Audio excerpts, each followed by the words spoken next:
Hey, it's David Rams here, back with another video. Today's video is going to be a little bit different because, as you can see, I'm not in my little mini studio, I'm outside. A few of you have been asking some questions about me, who I am, where I'm from, what's my background, so I thought I'd give you a little quick video just to cover all of that. Most people assume that I'm some kind of middle-class posh boy, rich boy, came from a rich background or something like that because of the way I speak. This is not true.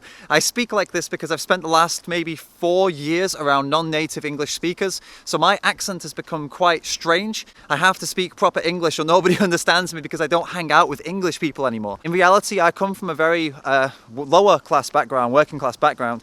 My mum was a single mum. She raised me and my two brothers alone. Yeah, we were raised on a council estate, which, if you don't know what that means it's government housing, like welfare, if you call it, you can call it that. I've been a vegetarian my whole life, but I was born that way, and I've been a vegan now for around, I don't know, 10 to 11 years. It was around the age of 19 that I became vegan. I originally did it because I was having some stomach issues with dairy products, and then I researched it and realized I'm not sick, I'm just not a cow. And then things started to click for me. My mum was vegan before me, and she was like, see, I told you. I was quite lucky to have a good influence like that, you know, lucky to have my mum as a big influence for me, you know, going vegan and showing compassion to the animals.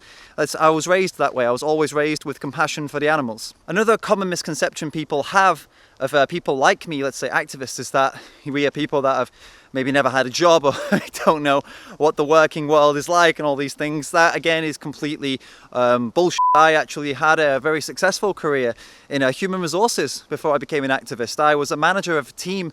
I think it was around 15 to 20 people at one point. My team was huge in Barcelona. I quickly worked my way up in that company over 3.5 years or so, 3 years, maybe 3 years, and then I became a manager in that company. And I had a successful career, and I decided to stop it all to become an activist. So that's another misconception that maybe a lot of people have. That it's not true. Bullshit. I'm still not used to vlogging outside, and it was super awkward because this guy was there. We're in Finland, so it's really not normal for me to be doing this. Finnish people, if you didn't know, Finnish people are very reserved. So this is, if anybody walks past me, this is kind of weird for me. So my transition from working in a full-time job to becoming a full-time activist, I decided to stop my job and take a break and go traveling. I climbed to Mount Everest Base Camp, and then I did a marathon and then I did Everest Base Camp kind of 3 weeks apart. I wanted to challenge myself and prove to the world that, yeah, vegans can do these things, like we're not all weak and all these, you know, smashing these stereotypes and all that. But during that time I found out a lot about myself and what I really wanted to do, and I realized that I was kind of wasting my life chasing a career. I was very, very fortunate to have the career, but it wasn't something that I was, you know, I didn't want to die doing that, you know what I mean?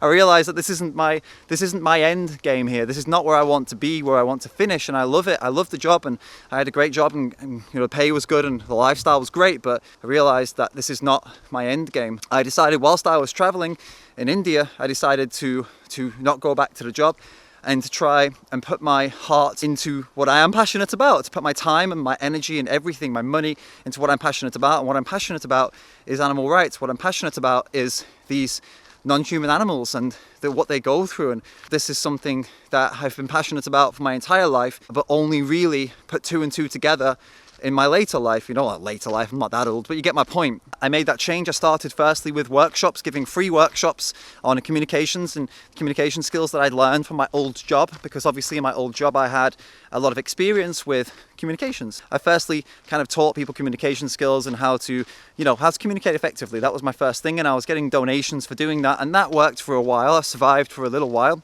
I was very fortunate to be offered the opportunity to work with the group Animal Safe Movement, or previously it was known as the Safe Movement, and they offered to fund me for making videos and giving workshops with them, basically. So I was very lucky to have that, and that, as you know, if you've watched my other videos, you know how that ended. But that was for a couple, at least like a year, maybe year and a half. So I was very, very fortunate to have that opportunity and see what this life would be like full time. And now where I am is I have no funding anymore. My plan is to keep doing what I'm doing. My plan is to keep pushing forward, keep moving forward, keep speaking up for the animals full time for as long as I possibly can. I'm surviving on your donations, on your contributions via my Patreon or my PayPal, which many of you have been doing, and I cannot thank you enough. If you are considering that, I would very much appreciate it, so I can keep doing this for as long as I possibly can. If I need to get a job again, if I need to start working part-time or full-time to keep speaking for the animals, if that becomes a necessity, it's something I absolutely will do. If I need to, I will go back into HR,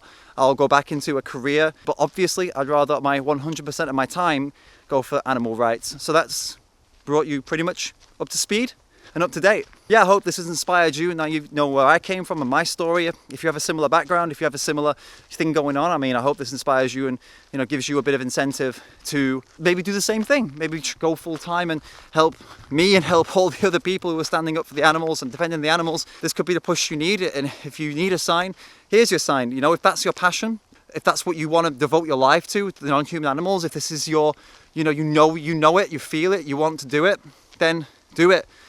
You know, do it. If you can do it, do it. Yeah, but what about my job? What about my rent? What about my, you know, my bills? What about this? What about that? Yeah, I understand.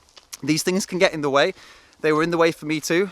But if you never try, you'll never know. Life is short.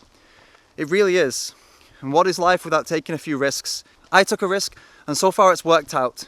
So far it's worked out. I mean, obviously there's been struggles. There've been moments where I've questioned everything. I still have those moments on a regular basis. Am I doing the right thing? Should I just get a full-time job and forget this life? And should I just start working for the animals in the evenings and weekends and just try to do it that way? Of course it crosses my mind, but at the end of the day, if you feel like what you're doing is right, which I do feel what I'm doing is right, you'll never stop and you'll make it work. And I'm going to make this work as a full-time activist for as long as I possibly can until I am literally forced to stop, because that's where my passion is.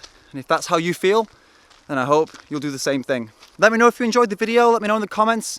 Ask any questions that I've missed. Is there anything I've missed? Anything you'd like to know? Let me know in the comments. I'll do my best to answer you as long as they're not too personal. Don't forget to hit the like button, hit the subscribe button, and hit the notification bell before you leave so you don't miss out on any of my videos in the future.